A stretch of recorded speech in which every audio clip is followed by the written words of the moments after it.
ఈరోజు రామోజీరావు గారు పెద్ద ఆయన లేరు అని మాట వినంగానే చాలా బాధేస్తుంది. ఎందుకంటే మా కుటుంబంలో ఒక పెద్ద దిక్కు, ఎప్పుడైనా ఇక్కడికి వచ్చినప్పుడు ఎంతో ఆప్యాయతగా పలకరించే పెద్ద ఆయన ఈరోజు మా కళ్ళ ముందు లేదంటే కూడా చాలా బాధేస్తుంది. దేశవ్యాప్తంగా గుర్తింపు పొందిన వ్యక్తి రామోజీరావు గారు. ఈరోజు దినపత్రిక ఈనాడు పత్రిక పరిచయం చేసిన నాయకుడు మన రామోజీరావు గారు. ఎన్నో కష్టాలు పడిన వ్యక్తి రామోజీరావు గారు. ఈరోజు లేరని తెలిస్తే దేశవ్యాప్తంగా ఎంతోమంది కూడా ఈరోజు ఆయన ఎంతోమందిని కూడా కుటుంబాలు కూడా కాపాడిన వ్యక్తి రామోజీరావు గారు.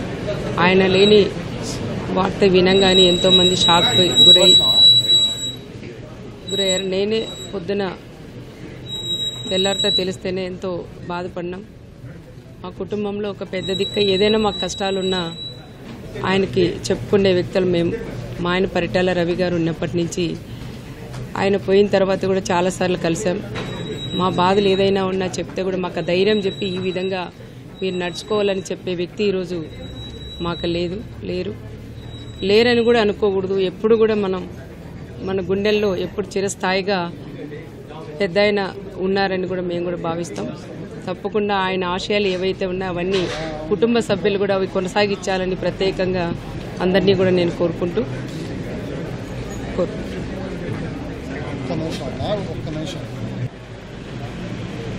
పూర్తిగా శోకసంద్రంలో మునిగిపోయే రోజు. ఎందుకంటే ఈ రెండు తెలుగు రాష్ట్రాల్లోనూ భారతదేశంలో ఏ నలుమూలలో ఎక్కడ అన్యాయం జరిగినా గొంతెత్తి మాట్లాడగలిగింది రామోజీరావు గారి ద్వారా పెట్టిన ఈటీవీ సంస్థ ద్వారా ఆ మాటలు మాట్లాడగలిగారు. ఈరోజు ఎవరైనా ఎక్కడైనా తప్పు జరిగితే మాట్లాడడానికి ధైర్యం ఉండాలి. ఆ ధైర్యాన్ని పుష్కలంగా పెట్టుకొని కొన్ని ఏళ్ల నుంచి ప్రజల పక్షాన నిలబడి గొంతెత్తిన వ్యక్తి రామోజీరావు గారు. మరి దాంతోపాటు ఇన్ని సంస్థల్లో ఎంతోమందికి ఉపాధి అవకాశాలు కల్పించి ఎన్నో కుటుంబాలని నిలబెట్టాలనే ఆలోచనతో ముందుకెళ్లిన వ్యక్తి. ఆయన ఎంతో అభ్యుదయ భావాలతో ఆలోచనలతోనే ముందుకెళ్లిన వ్యక్తి. సమాజం బాగుండాలని పాటుపడిన వ్యక్తి.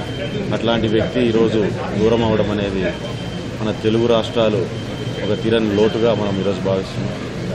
ఖచ్చితంగా ఆయన ఎక్కడున్నా ఆయన మంచి ఆలోచనలు ప్రజల్లోనూ రానున్న తరాల్లో కూడా అదే రకంగానే ముందుకెళ్తాయని, నేను ఒక ఇన్స్పిరేషన్ లానే రాబోయే తరాలన్నీ తీసుకొని ఒక మంచి సమాజ స్థాపనలో ఖచ్చితంగా వాళ్ళంతా కూడా ఇతను ఇన్స్పిరేషన్గా పెట్టుకోగలుగుతారు రామోజీరావు గారిని నేను ఆశిస్తున్నాను.